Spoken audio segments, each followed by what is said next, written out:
Welcome, GLOCK Nation. Oh wait, that's the video I was going to do later. Welcome back. I got another comparison video.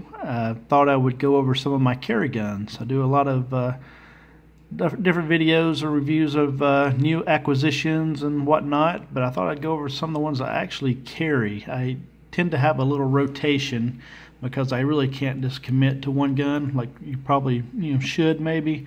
I do like a lot of different guns. My mood does change a lot. Different guns come on the market, depending on maybe the time of year, whether it's winter or summer. Sometimes I want to conceal. Sometimes I really don't care as much. I may go from the smallest possible gun I can get away with. When the G43 came out, I would carry that a lot. Some of the other size guns like that. Then I got back to where I really didn't care as much. I may carry something like a G19. I would start out with maybe the flush mags because I didn't want anything to show. I'd be one of those guys that would look in the mirror. Yeah, can I see that? Does this make my butt look big? Whatever. Can you see this? And then there was times where I just, I put the extended mag in. I just really didn't care because no one really notices anyway. But it started early last year. The rotation went kind of like this. It started out with this guy. He was a standard P01, no modifications at that time. And I dabbled in CZs before, but my first experience with CZ was when the P07 first came out. I guess I was a early adopter for that, and nothing against the P07. I know it has a huge following, but it really wasn't for me. And if I would have started out with a P01 or a PCR, I think I would have had a little bit of the CZ fever, maybe a little bit earlier. But I got a hold of the P01, and like everybody who has one in their hands, it really fits your hand really well. Most of this, all CZs do, based off the same design for the most part. I really like the way it felt. Once you get into single action, I like the single action. But I didn't like the double action, and I'm a double action shooter. A lot of people will just go into the single action, or you learn to be really good at the double action. And I just didn't like the pull. And when I go to the range, I'll usually shoot 2, 3, 4 magazines just from the double action, so I can kind of develop some muscle memory and get good at it. But I just didn't like it. It wasn't even that it was heavy. It was heavy and probably the grittiest trigger I'd experienced. I mean, it was like that original P07 duty trigger. I didn't like that. And so I'm like, these CZs, man, I mean, they feel good in your hand, but trigger is pretty bad. I mean, it's pretty rough. So I carried it for a couple months, and I liked it, but I wasn't really in love with it. And it had the rubber grips on it, which felt good as far as the grip, but I do have that those medium-sized hands, and it's kind of an excuse. You can still make do, but I just wasn't in love with it at that point. And so it kind of went on the back burner. At some point, last summer, they came out with this GLOCK Gen 4, the summer special that they later called it. It has the front serrations and the bigger controls and stuff. And so I carried a Gen 3 for about a decade, and it was the first gun I could really legally buy when I got old enough to get it, and there wasn't no such thing as me going out and buying a SIG or an HK or something. There was just too pricey. Any SIG was $1,000, and that wasn't going to happen. I was able to get a GLOCK, blue label prices, and so I was kind of a GLOCK guy. They're affordable. For me, they're easy to shoot, and a lot of people don't like them. They're kind of plain Jane a lot of ways. They're the reliable pistol. They didn't really have a lot of, I guess, appeal and a lot of things that we look for nowadays, or a lot of people do. Trigger had a great reset. I mean, it was striker fired. I mean, if you like hammer fired, you're probably not going to like the striker fired. But you know, I guess I was a Glock guy. I was close to anything. Had a Walther P99 during that time at some point, but I had no modifications. I had the plastic sights. They never blew up on me. They never disintegrated. If I bump on the wall, they didn't smash like everybody else's does, I guess. And I remember on a forum, people kept asking, what night sights to get? What night sights to get? It's like, you know, every other question is, what night sights for the Glock? And I said, man, I don't even use night sights. And people are like, oh my God, you don't use night sights. What is wrong with you? And I was like, well, I don't know. I was born in the South. Maybe, we don't get night sights down here. I don't know. And somebody said, man, I just took off some True Dots off my Glock, and I'll send them to you. And I was like, cool. And he sent me through the mail, free of charge, some True Dots. And I removed my plastic sights, I put on those True Dots, and I was like, I'm a night sight guy now. I have night sights. These are cool. If I would only known, if I would have stayed away from those True Dots, I probably would have a lot more money, probably have some nice vacations and other stuff. It was a gateway. It was like a gateway drug. The night sight started my whole downfall, but I did pretty good for a long time. I never had a custom trigger. I never had anything else, and I gravitated from online forums, kind of getting onto the YouTube, and what's on YouTube? Everything. If you can spend some money on some upgrades and everything else, there's somebody telling you how to do it, what to buy, where to buy it.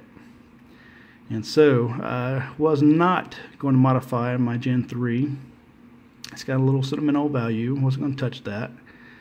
So they came out with this, FS summer special thing, and I bought it like 2 weeks before the Gen 5 came out, maybe a couple weeks, I don't remember. And I'd already made up my mind. I was going to get a trigger done on it, and it already came with the regular night sights, but I did upgrade it to the TFX Pros because I actually stole them off another gun I had and swapped them. And there's another company that did the laser etching, and they gave it a little discount, this little group I was in. So I said, why not, man? I'm going to jump in. This is going to be the Glock that I do. I've never liked the super Glocks, the one that look like the space guns and stuff. But a company called Ion Tactical did this, and it is one of those jobs that really, it feels like a glove. I know you hear that a lot, but they did a little package. They took the finger grooves off. They did the undercut, which if you like Glocks and if you've never shot or held a Glock that had that undercut, I mean, you have the absolute best grip ever with that undercut. It's really makes a huge difference. I've never had the Glock knuckle or anything like that, but it was really, really, really nice. And that laser etching, you can rub this on your face. It's not going to hurt you. It's a different type of texture.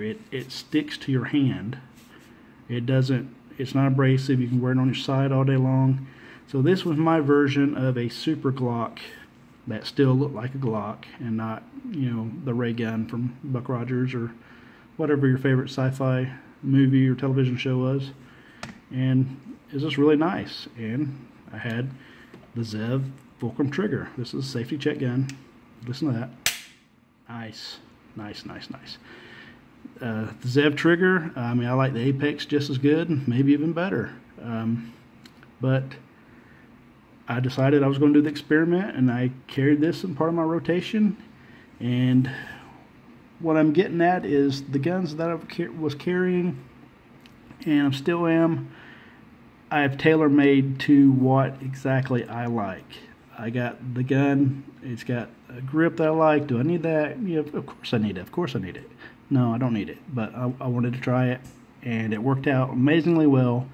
It's high dollar. It's probably not worth as much as you have to spend on it, but I tailor-made these guns for what I wanted.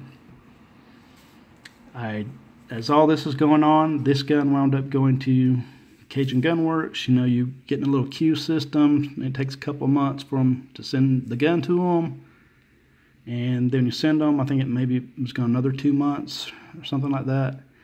And they did the full pro package. They did the works on it.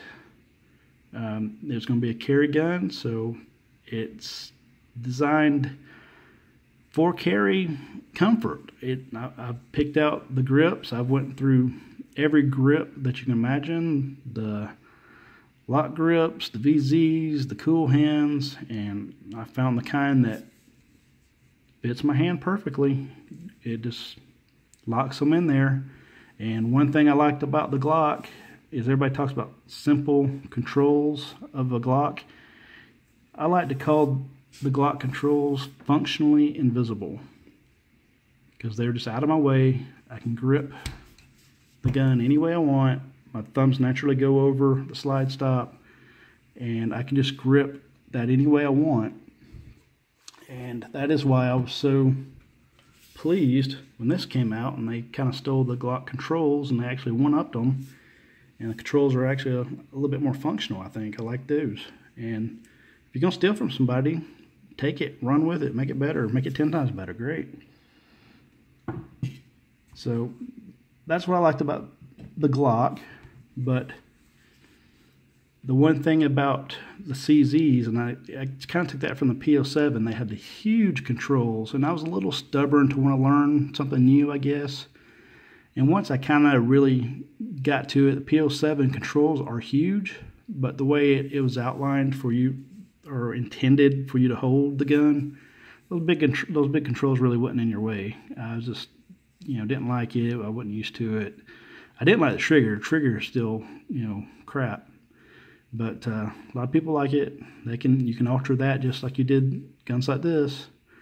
But I've tailor-made these perfect for me. And I've even changed the slide stop where I can almost hold that just like the GLOCK. I can, I've made it just like that. And so I do like it. And I know what you're thinking. You're saying, well, yeah, one striker fired, one hammer, but I carry them, and I know you're going to say, well, one maybe has a little more eye appeal to it, has kind of that sexy look to it, and a little glam shot here and there. And, you can't help it, It's a GLOCK. They're just beautiful guns, They just got that look, and the people at GLOCK get tired of having to apologize to everybody about how pretty their guns are. I mean, they're just that kind of gun. And you may like the CZs too. Man, no one's perfect. No one's going to judge you. But those are two of the guns. I've made them exactly the way I want them. The trigger pull, the trigger weight, the grips. I've done everything.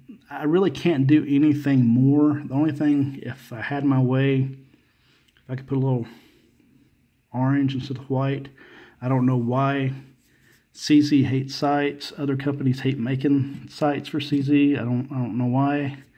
I keep hearing that they're going to drop some this summer. Maybe Ameriglow or someone's going to start dropping sights. Maybe get some for the P10 maybe. I may be talking crazy talk. I don't know. We're probably still going to be in CZ sight hell limbo. You got to make do with what you do, but I really can't do much more than I would want to do. And did I need all that? Again, of course I did. I needed every bit of it. Maybe not, but that's what I wanted. And they're just about perfect. So I mentioned I had 3 or 4 guns. Here's another safety check gun. This is my M&P compact. So you can see about the size of the guns I like to carry typically. Well, people talk about this M&P, that they went after the GLOCK and the 19 in size. But there's always been guns in the 19 size. Sorry, my camera work is horrible. But they've always been there. This P01 is almost identical in size of GLOCK 19. And with these thinner aluminum grips, or if you get some thinner G10 grips, I mean, it's always been there. To me, they're the perfect carry size. My M&P, virtually the same size, with that small grip. or the small back strap, I should say. And I've got the M&P pretty much tailored to what I want. You know, I got the back straps, small back straps. It's got the, you know, aggressive texturing, and I've had to find a holster. I got the Nate Squared Pro holster that kind of alleviates some of that against my side, but in my hand, I like it a lot. And I got the TFX Pros on this one. And the trigger, maybe my favorite striker fired trigger, the Apex full trigger for the M&P. Apex has made a fortune saving the M&P line from some of the worst triggers on the market.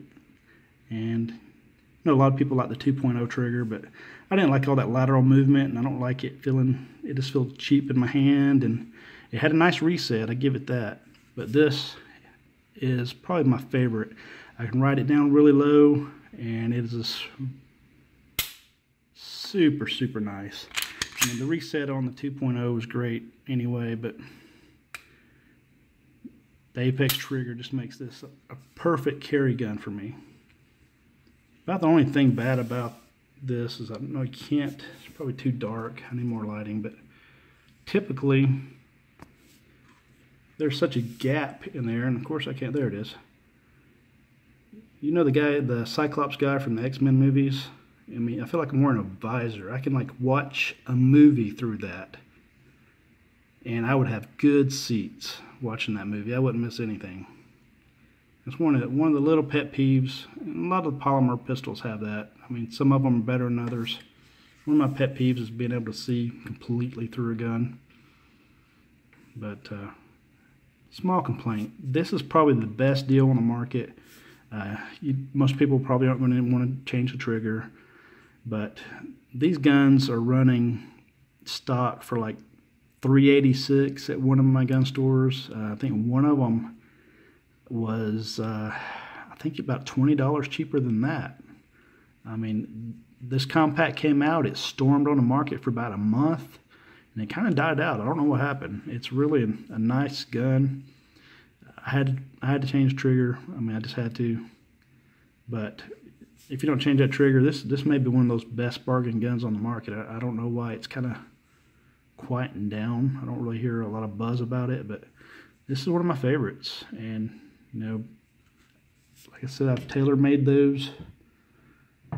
I can't really think of anything else I would really do that I can do to that gun. It's perfect to carry. My P01's perfect for me to carry. You know, the GLOCK, if you know, when I want to carry that. I carry the GLOCK a lot less, and I almost didn't want to mention this because I shoot the GLOCK really well. I should just say, because I did it for a long, long time. And once this went out of the rotation, I started carrying this again, and then the last gun was the M&P for the last couple of months until the 365 came out, and that's what I'm carrying now for the last couple of weeks.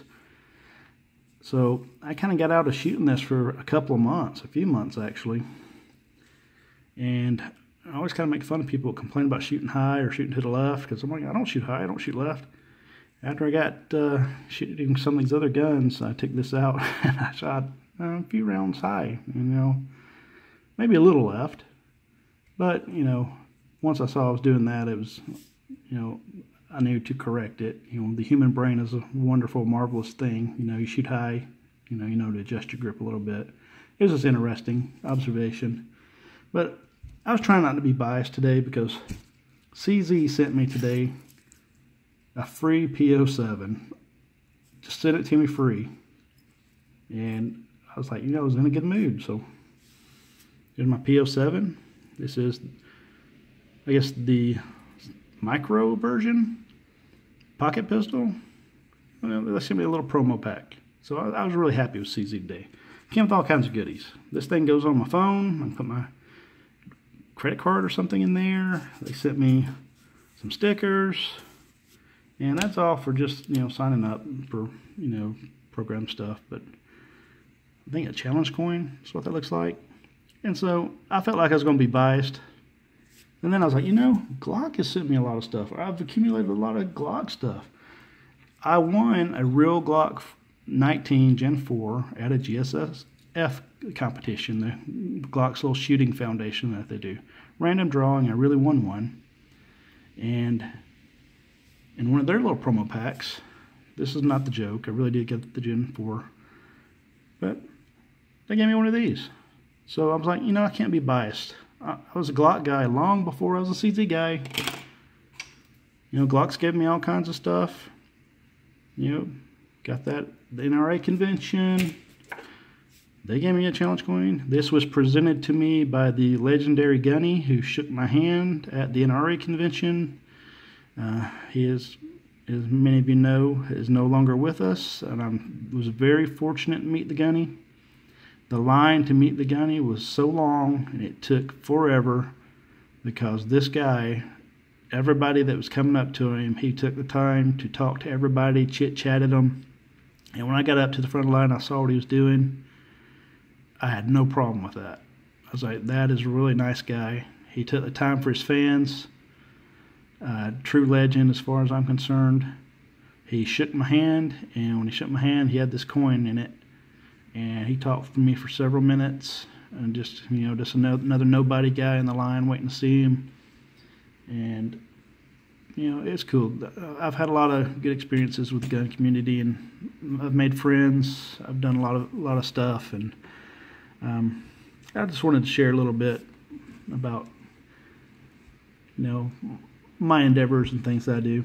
Maybe kind of boring, but well, I didn't have nothing else to do. It's raining outside, you know.